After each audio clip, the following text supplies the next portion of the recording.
Welcome back, listeners.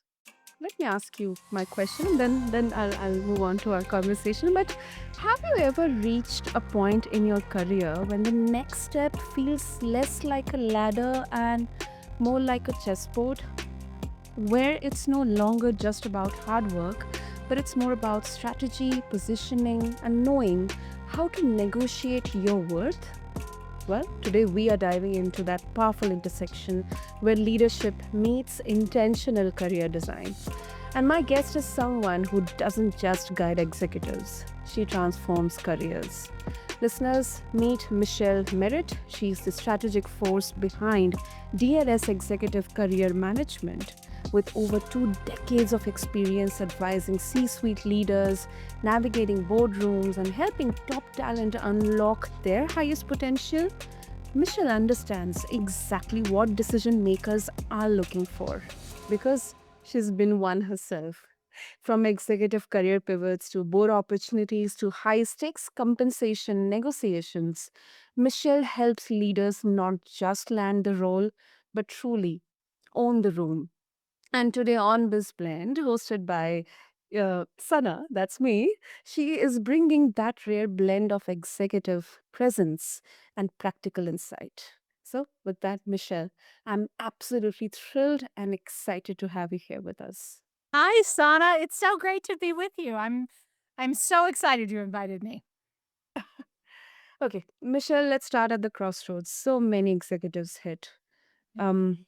they have come a long way, climbed fast and far, but now the next step isn't, always obvious. So, from your perspective, what do most executives get wrong when they are managing their own career trajectory? I love this question because the one thing that I always remind executives, and especially new executives, right, is that what got you here is not going to take you to the next step.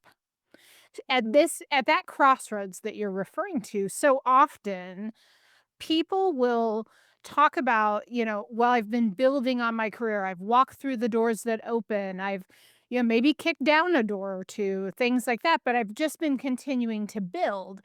And that's great because you've been doing the work and you've been getting noticed. But now you've entered an executive level role or a senior level role. And that sort of experience is just table stakes. That's just the standard to get to where you are today. That's not going to take you to the next step. What's Mm. taking you to the next step is is all strategy, right? It's more than the doing. It is the governing, it is the leading, it is the guiding. It's taking ownership of those accomplishments and those achievements both for yourself and for your team. Of course, giving your team credit where appropriate, but also then really starting to be strategic about where you want to go. Think about what you want your next steps to be and really begin putting a strategy in place to help you get there, whether that is the network that you need to build, whether that is identifying gaps in training or areas of expertise. Maybe you want to go to a Fortune 100 public company and Mhm. that's not experience you have yet. Okay, great. How do we network to get you into another opportunity that helps you reach those goals? It's really about identifying where you want to go, getting laser focused on what Mhm. that may be, identifying that unique value proposition, and then addressing the strategy or building the strategy to take you to that next step. I absolutely agree with you. We have to carve our own niche in there. We have to really have laser focused strategy in understanding what makes us different from the others, and then gain the expertise and maybe gain some recognition through our network or through some projects or how well we can design or maybe create a not create but design a narrative, a story around that. Michelle, you coach many leaders on negotiating compensation. This is Mhm. something, I may sound selfish, but I'm really, really curious to know. This is an area that makes even experienced, seasoned executives uncomfortable. So, in your experience, what's the biggest internal block that prevents leaders from negotiating effectively? Right. So the number one thing people say to me is, "Well, what if they pull the offer?" Ah, yeah. Right? That's Right. why the number one thing we're all afraid of, right? If I ask for more, will they pull the offer? It is very, very rare that someone will pull an offer.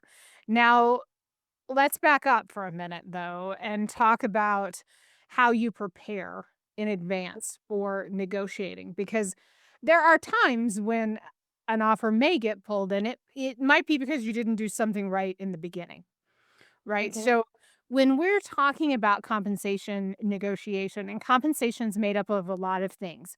It's made up Mhm. of salary, that thing that goes into your paycheck every week or 2 weeks or month, but then it's also bonuses. It is also health insurance benefits. It is time off. It is any sort of incentive plans, retirement plans, stock options, any sort of, um, any other sort of incentive options that will help you gain, say, ownership in the company, depending on the organization, that sort of thing. So, Yeah. equity, that was the word I was looking for. It just left my mind there for a second. And so, what we want to make sure of is that that compensation negotiation starts when you first start interviewing for the role. So when you have that very first conversation with a recruiter, with a hiring manager who's, you're talking about the role, you're interested, they're interested in furthering the interviews, and they say to you, "Sana, where do you need to be financially?" Mhm. Mhm. This is not the time to give them a number. What Oh, we want okay. to do instead is say, you know, you've heard about me. I'm interested in talking to you. Tell me what your range is for this role, and I will tell you whether or not I can make that work. So it's like the ball is in their court. The ball is in their court. Yeah. So let's pretend, I'm going to throw out some numbers. Let's pretend that you want an all in package of $500,000. And you know that you want at least 400 of that to be in salary and another, so then that gives you a 25% bonus potential, etcetera, Mhm. right? And let's say that in their response, they say, "Well, our base range is going to be somewhere between 3 325 and 375." Mhm. Okay. Well, I'm gonna be definitely on the high end of that. Plus, then I know that with what I bring, we can, there's reason to believe that a good bonus potential should be there. So if you're Mhm. open to that conversation, we can still keep talking. Having this conversation early on before you go any further, but putting the ball in their court, as you say, makes a difference because you establish those boundaries from the beginning. Because what we can't do is tell someone that we want 500,000, then learn that really their top number was 750 and now we want to go back and ask for 750. That's when an offer gets pulled, right? Because if we have asked for one thing and then at the very end did a bait and switch and said, "Nope, sorry, I want 250,000 more and a 50% increase," that's not going to go so well. Mm. So we want to establish that right from the beginning and make sure that we fully understand all that makes up the offer. Now, you may not get into the deep benefits conversations and things like that until you Okay. get further down the road in the interview process. But make sure that you understand what the base compensation, what the average bonus structure is, and then there are very strategic questions, and we can certainly talk about those if you'd like. There are Mm. very strategic questions that we want to make sure to ask throughout the process when the offer is extended, so that we know that we fully understand what's being presented. I would love to know those questions. Yes. Absolutely, absolutely. So, one of the things that I want to know right off the bat is if my bonus is objective or subjective, right? Is it a matter of meeting certain KPIs, or is it a matter of whether or not my boss likes me? Oh, okay. So, and it might be a combination of both, right? It might be a certain level of KPIs and then a bonus that's really based on my relationship, a smaller percentage of the bonus based on my relationship with my boss or with the CEO or with the board if I am the CEO. So that's okay. But what I want to know from the beginning, especially when we're talking about large sums of money, I want to know right from the beginning, what are the KPIs? What are the expectations? Right? Let's agree on those up front. So, if your job is to drive revenue to a certain level within the next 12 months or 24 months, what is that? What is the expectation of the CEO or the board so that you know in advance what the expectations are? If it is streamlining operations, okay, what does the operation look like now, and is that really feasible? If I'm asking for the specific KPIs, I can make some determinations as to whether or not those, those things are really achievable, right? Because we never want you to get in a situation where, you have 100% bonus potential, and some people do in their careers. That's great. But if the bonus is never attainable, is it really real? And so instead, one of the things that we will often encourage people to ask is for the other people, if it's not the CEO role, if it's, let's say it's the COO role, for my other C-level peers, what is the average bonus payout that they're receiving every year? What is the percentage of the bonus they're achieving? Right?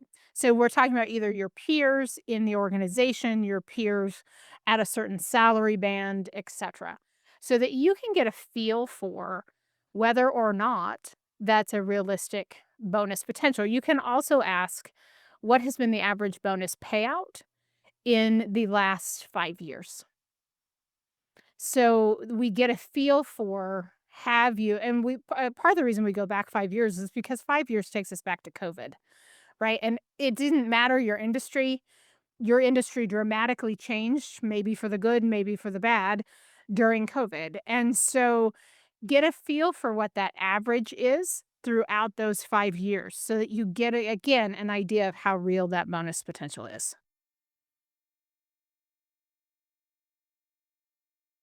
Absolutely. Understood. Understood, Michelle. And also, in your experience, do you have any particular situation that you have yourself faced? I mean, if you can just share with our listeners, Yeah. like any specific situation. Yeah. Yeah. So, I was very fortunate. I was a young woman who, as a young girl growing up in the 70s here in the States, 70s and 80s, I should say. But, I had two grandfathers who saw a lot of business potential in me from a very young age, and they were both expert negotiators. And so they would often take me along when they were doing anything from buying a car to negotiating any sort of sale, right? And so they would take me along, and I would watch them do their research, do their due diligence ahead of time, approach situations with confidence, but also with an engaging manner that was respectful of the person they were negotiating with, and I learned a lot from them. One of the things I learned is be willing to walk away if necessary. Never get so attached to something that you aren't willing to walk away and may sacrifice what you need. So, for example, my grandfather, when I was a teenager, decided he was going to buy a new Cadillac. And he had done a lot of research on that Cadillac. And he went to the dealership and said, I would like to buy this Cadillac. Here is my bank check, and here's what I'm going to pay you for this Cadillac. And the salesman said, Sir, we can't sell you that Cadillac for that price. And the gentleman said, My grandfather said, You absolutely can. I've done my research. I know what this car costs you. You're still making money. You can sell me that Cadillac. No, sir, we can't do that. And he said, Okay, thank you for your time. And we left. About 6 o'clock that evening, that Cadillac pulled into his driveway. And behind that Cadillac was another car, because the salesman had the paperwork ready to go. Sir, I will take that check, please. because my grandfather was willing to walk away. He'd done his research, he knew what he needed. He also knew where his line was, right? And that's the same with our compensation too. We need to know what is the automatic yes? What is the automatic no? Will we will what will we take as a total package and what makes up the automatic yes and the automatic no? Sure. So that may be time off. It may be flexibility in the workplace. It may be retirement benefits. It may be base compensation. It may be bonus potential. It really depends on your individual situation, your industry, what you do, etc. But know your automatic yes and your automatic no. Your automatic no is doesn't matter how much I like you, Sana. I can't accept this offer if it doesn't include this. Mm. And my automatic yes is if it is this or above, I don't even have to check in at home. I can accept this offer. We never recommend you doing that, by the way. But mentally, you can be in that place where you can say, if it's anything this or higher, I know I can say yes to it. Everything else in the middle, we negotiate. Understood. Understood. It definitely needs homework to be done, and you know what you are doing or you are telling. You have done your homework, so that definitely gives um, a confidence and a sense of clarity, and also I mean, I shouldn't say that, but kind of an authority that yes, I know what I'm doing, and I know what I'm going to do. So, The sense yeah. of confidence, right? But that's the thing that my other grandfather taught me early on. I would watch him negotiate. He had a physical disability where he had lost an eye young as a child.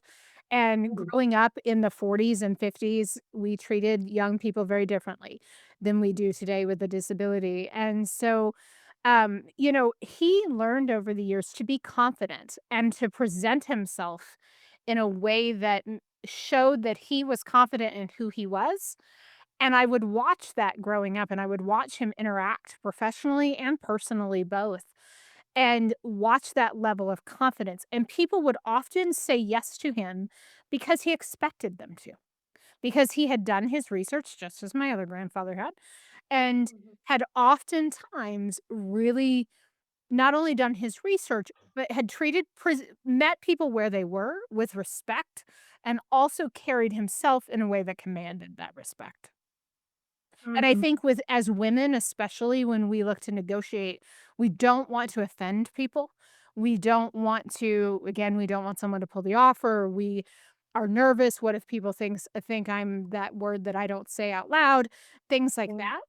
And so then we get in a position where we are intimidated before we ever sit down to have a conversation. And presenting ourselves with confidence and knowing our worth, knowing our value, and knowing that we have earned the right to ask for what we deserve is a critical component to all of this. Definitely, definitely. I think that's on one another very crucial aspect to be stressed upon, especially in the world of um, negotiating compensation, Mhm. especially for the women out there. And regarding both positions, Michelle, they can feel like the holy grail for many executives, but few actually know what boards are truly looking for. Mm. Uh, can you break down what makes someone truly board ready? I mean, beyond the Absolutely. resume buzzwords. Absolutely. So, a board, whether you're talking about a private board or a public board, a board is often looking for someone who has strong leadership, strong governance experience. We are not looking for people who are doers, right? So if someone is a COO, for example, I'm just going to pick on my COO friends for a minute. Chief operating officers tend to be people who govern the people who are doing things, right? And Mhm. oftentimes they came up in the operations role.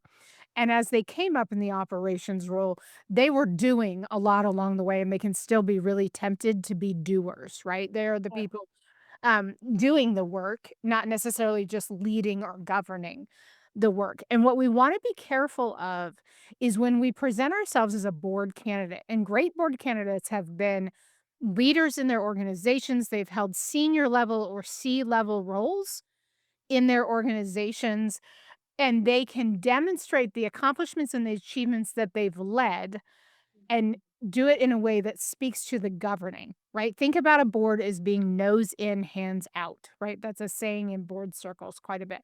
You want to be nosy, right? You want to be governing. You want to make sure that everything is meeting regulatory standards and everyone is doing their part. But you don't want to have your fingers in the pie doing the actual operations.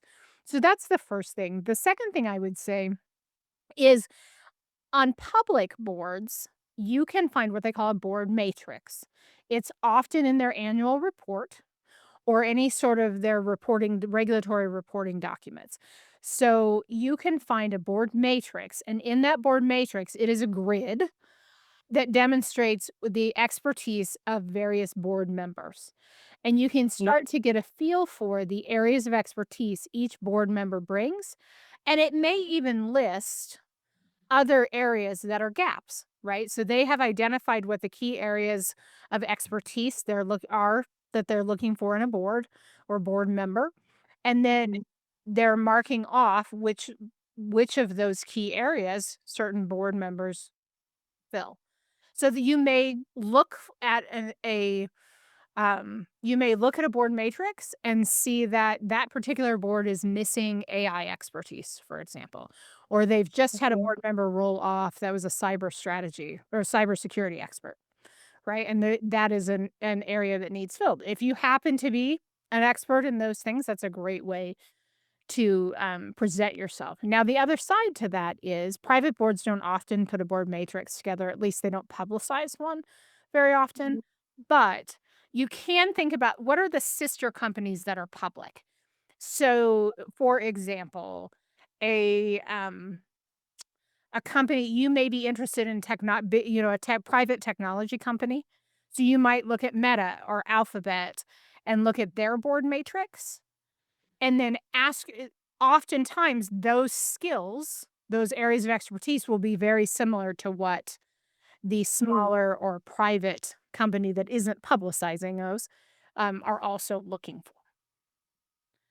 So that's a way to identify what might be, required or in need of by the board. Wow. And that's quite an interesting way to look at this. Quite an interesting way. And then uh, um you have sat on over 30 boards yourself, and now I can understand which gives you that rare view from the other side of the table.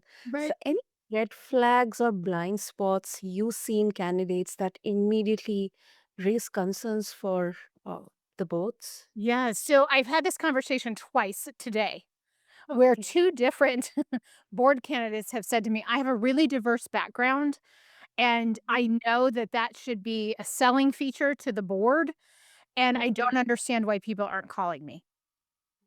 That's Okay. because a diverse background is not attractive to a board. We are looking for what your unique value proposition is, right? What is unique about you, and what is that area of expertise you bring? People will say to me, "Well, I'm entering the latter third of my career, right? I'm 45, I'm 50, I'm 60, and I wanna start thinking about my board opportunities." Great, super. Mhm. Well, I can really do anything as long as it's in technology, or I can really do anything as long as it's in healthcare. I can really do anything if it's in legal or fintech, whatever that is. That's okay, except that's not what the board is looking for. Board roles are very specific and are looking for very specific expertise. So you have Mhm. to be able to target those roles, decide the type of companies you want to pursue. You can't take that scattered shotgun approach. Instead, you really want to say, okay, I'm going to target fintech Mhm. organizations because I have a background in fintech or in regulatory that I know is very specific to the finance and technology sector, right? Mhm. So really making sure that you are building that area, that you're really building on that skill set that you have and making sure that you know where you're headed. They always say if you don't know where you're going, any route will take you there. That's not what a board is looking for. A board is looking for specific areas that you can bring expertise. So when I talk to a board about whether or not I'm going to join their organization, I'm talking about things like my HR expertise, my hiring and recruitment expertise, my organizational culture expertise, because that all sort of hones in on one specific area. I'm not going to say, oh, by the way, I had fiduciary responsibility for a $1 billion organization, which is true. And that is on my board resume to demonstrate my fiduciary responsibility, but I don't go into budget management and lots of things about P&L because that's not what a board is looking at me for. Hmm. Hmm. Mm. Oh, that's oh, that's eye-opening. And does it also have to do with timing? Like, how can someone know and it's the right time to pursue a board role or You bet. maybe initiate a career development? You bet.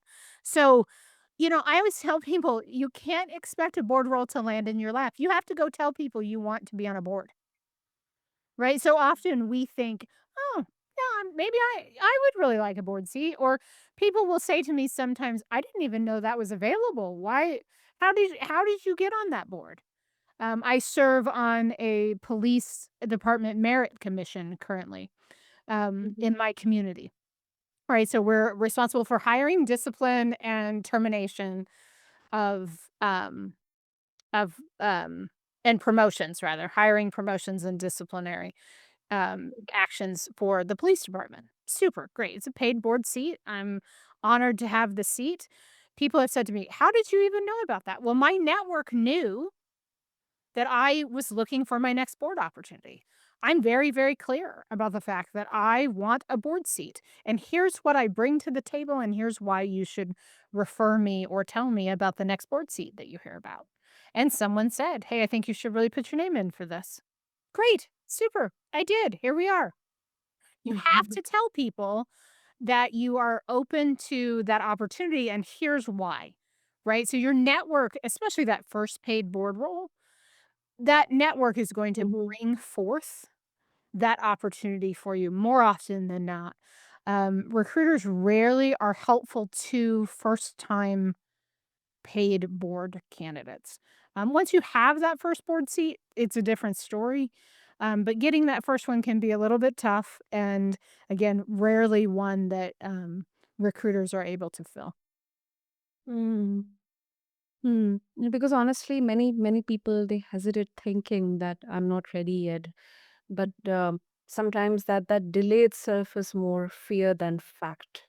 I think it is more fear than fact. The other thing I would say is if you aren't sure that you're ready, pursue opportunities for a board advisor role or what we call a board observer role, right? So it's not necessarily a full fledged board member, but perhaps you're advising the board in your specific area of expertise. Let's say you're a regulatory expert, right? Mhm. And you have a passion for a certain company, that a certain industry. Um, pursue opportunities to be an advisor to the board. So you get a chance to sit in.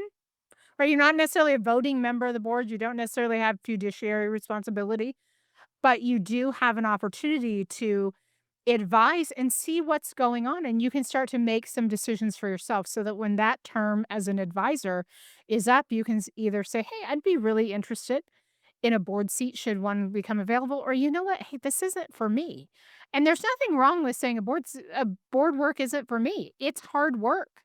It is not something where you just log into a Zoom call for 30 minutes once a month and call it a day.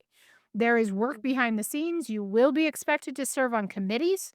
You will be expected to do additional work. You will have board meetings outside of, typically in at least one in person a year. So there's tends to be some travel involved, Mhm. things like that. And, you know, I hear a lot of people say, "Oh, well, I want to go to the board retreat because I want to be able to take my family to Disneyland while I'm at a board retreat," right? That may be, but that's not why you do that. And I will tell you, very few people are getting rich off of board work. Right, I think that's the other thing. We think that people should be you're making millions of dollars in their board Yeah, seat. right.